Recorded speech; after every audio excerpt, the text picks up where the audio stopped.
So hey guys, my name is Brad Blazzetti, and today we're looking at the open channel flow experiment. In the experiment, we're looking at the different surface profiles in the open rectangular channel, and then also comparing what the theoretical values will be to the experimental values of the profiles, as well as looking at how the bed slope, how the slope is inclined, and also looking at how the Manning's roughness coefficient interacts with the slope. So let's get into this. Then by using numerical integration, we can then solve for the S1 profile theoretical slope and the S2 theoretical profile slope. And as here, we have the data for the S1 profile slope, as well as here for the S2 profile slope.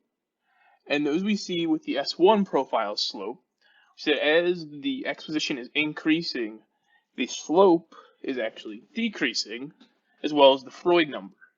But then what we see with the delta x is only increasing by a value of 0.01 meters or less every single new x position. But in comparison to the S2 profile slope, the Freud number is actually increasing with the increasing new x position, as well as the slope. And then in terms for the delta x of the S2 profile, is actually increasing almost logistically. It's slow, and then it keeps going up, up, up, exponential growth.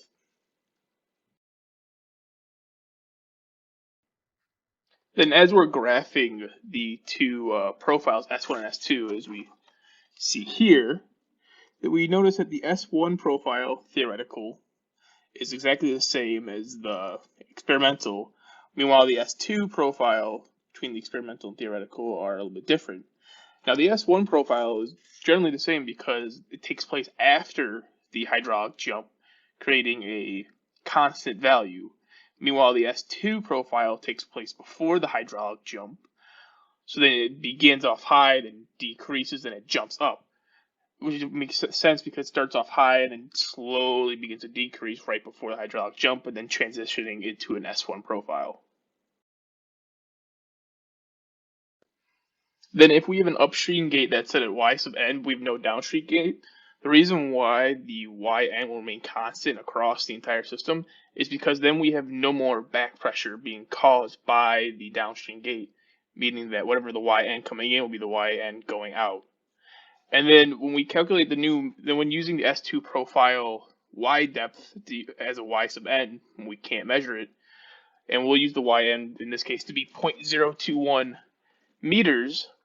The old n value, which was using the average of the yns, was 0.00777, and now with the new y, we get a n value of 0.008438.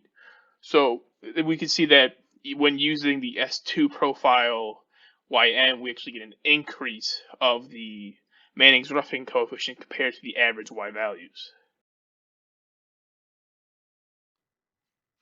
Then to acquire the flat surface height, we add the bed slope to the S1 profile depth, and we get a new y value of 0.1313 meters, and another y value of 0.233 meters.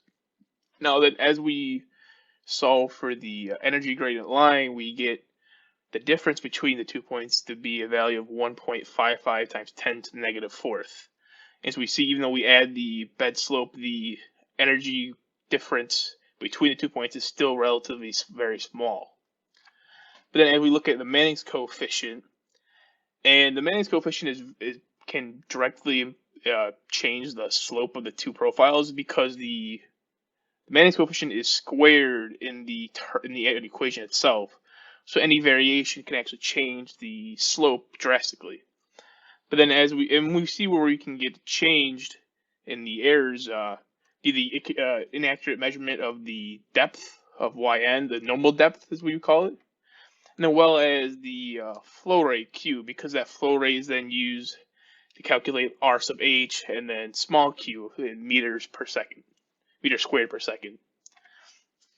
And then as we see here, when we increase the Manning's coefficient by a value of 10%, we can see how it increases across the system, as these are the old slope values.